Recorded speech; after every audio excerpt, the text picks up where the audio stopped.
नमस्कार. श्रीपाद श्रीवल्लभ चरितामृताच्या या दिव्य प्रवासात आपल्या सगळ्यांचं स्वागत आहे. आज आपण एका अशा महान अवताराबद्दल बोलणार आहोत ज्यांच्या जन्माची कथा खरं तर ती कथा नाहीये, ती एक भविष्यवाणी आहे. काही दैवी संकेत आहेत.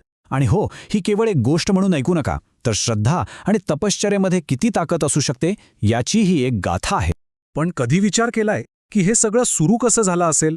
म्हणजे तो नेमका क्षण कोणता होता जेव्हा हे ठरलं की एक महान अवतार जन्म घेणार आहे? कोणाच्या तपश्चर्येमुळे हे घडलं आणि असं काय वचन दिलं गेलं होतं? चला आपण मिळून या सगळ्या प्रश्नांची उत्तरं शोधूया. या कथेच्या अगदी मुळाशी जाऊया. तर या सगळ्या दैवी कथेची सुरुवात होते दोन भावांपासून. आणि हे काय साधेसुधे भाव नव्हते, तर अत्यंत विद्वान होते. आणि गंमत बघा, त्यांचं ज्ञान आणि त्यांची भक्ती ह्याच गोष्टी या संपूर्ण अवताराचा पाया ठरल्या. या भावांची नावं होती माधवाचार्य आणि शायणाचार्य. दोघं मोठे पंडित होते, यात काही शंका नाही. पण माधवाचार्य, त्यांची गोष्ट जरा वेगळी होती. ते होते महालक्ष्मीचे परम उपासक. आणि त्यांनी देवीला प्रसन्न करण्यासाठी इतकी कठोर तपश्चर्या केली होती की त्यांच्या याच भक्तीतून एका नव्या महान अध्यायाची सुरुवात होणार होती. आता आपण जरा माधवाचार्यांच्या त्या तपश्चर्येबद्दल बोलूया, कारण ही काही आपली रोजची पूजा अर्चा नव्हती. नाही, ही एक प्रचंड कठोर साधना होती ज्यात त्यांनी स्वतःला पूर्णपणे झोकून दिलं होतं. कशासाठी? तर फक्त देवीचा कृपाकटाक्ष मिळवण्यासाठी. विचार करा, माधवाचार्यांनी स्वतःला अक्षरशः देवीच्या उपासनेत वाहून घेतलं होतं. त्यांनी इतकं कठोर तप केलं ज्याचा एक आणि एकच उद्देश होता, देवीला प्रसन्न करायचं आणि तिचा विशेष आशीर्वाद मिळवायचा. त्यांची ती निष्ठा, ते समर्पण, खरंच त्याला तोड नव्हती. आणि मग काय, इतक्या कठोर तपश्चर्येचं फळ तर मिळणारच होतं, नाही का? तो दिव्य क्षण आलाच. साक्षात देवी त्यांच्यासमोर प्रकट झाली आणि तिने एक अशी भविष्यवाणी केली ज्याने सगळंच बदलून टाकलं. देवी महालक्ष्मी आणि सरस्वती माधवाचार्यांवर इतक्या प्रसन्न झाल्या की त्यांनी थेट वचन दिलं. त्या म्हणाल्या, आम्ही तुझ्या भक्तीवर प्रसन्न आहोत. तुझ्या कुळात आम्ही स्वतः अवतार घेऊ. आता आपणच विचार करूया, हे फक्त एक वरदान होतं का? नाही, ही तर एका नव्या दैवी युगाच्या सुरुवातीची घोषणा होती. आणि बस, त्याच क्षणी सगळं ठरलं. एका महान अवताराचा जन्म निश्चित झाला. हे वचन आता अटळ होतं. त्याला कोणीही काहीही करून बदलू शकत नव्हतं. बरं, वचन तर मिळालं, पण हा अवतार जन्म कुठे घेणार होता?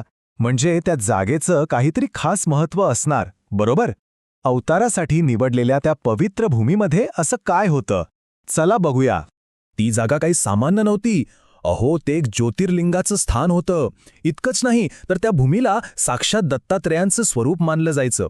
अनेक वर्षांपासून ती दत्त उपासकांची भूमी होती आणि म्हणूनच ती जागा अत्यंत पवित्र आणि शक्तिशाली बनली होती. मग सांगा, अशा दिव्य स्थानी नाही तर दिव्य अवताराचा जन्म कुठे होणार? बघा, भविष्यवाणी तर झालीच होती, पण आता तर जणू काही निसर्ग आणि अख्खं ब्रह्मांड सुद्धा येणाऱ्या अवताराचे संकेत देऊ लागलं होतं. जन्माच्या आधीपासूनच दिव्य चिन्ह दिसायला सुरुवात झाली होती. लोकांना वेगवेगळे दिव्य चिन्ह आणि दृष्टांत दिसू लागले. खुद्द माधवाचार्यांना महालक्ष्मीची पूजा करताना नरसिंहस्वामींचं दर्शन झालं. म्हणजे बघा, हे सगळे संकेत एकाच गोष्टीकडे इशारा करत होते, एक महान शक्ती पृथ्वीवर येणार आहे. साहजिकच लोकांची उत्सुकता एकदम शिगेला पोचली होती.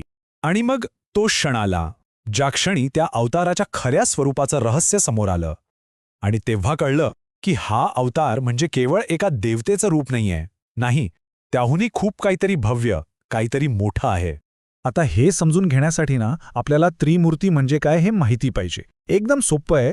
त्रिमूर्ती म्हणजे आपल्या हिंदू धर्मातल्या 3 मुख्य देवता एकत्र. म्हणजे बघा, सृष्टीचे निर्माते ब्रह्मा, पालन करणारे विष्णू आणि संहार करणारे शिव, या तिघांचं एकत्रित रूप. आणि हेच या संपूर्ण कथेचं सर्वोच्च सत्य आहे.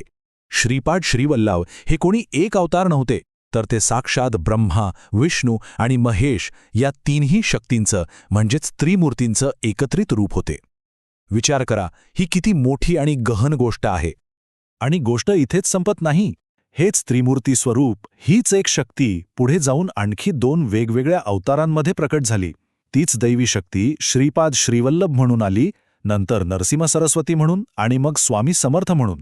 यावरून एक गोष्ट अगदी स्पष्ट होते की हे 3ही अवतार त्याच एका परमतत्वाचे वेगवेगळे आविष्कार आहेत. तर मग ह्या सगळ्या दिव्य कथेतून आपण काय शिकतो? मला वाटतं एक गोष्ट तर नक्कीच की श्रद्धा, भक्ती आणि कठोर तपश्चर्येमध्ये किती प्रचंड ताकद असते.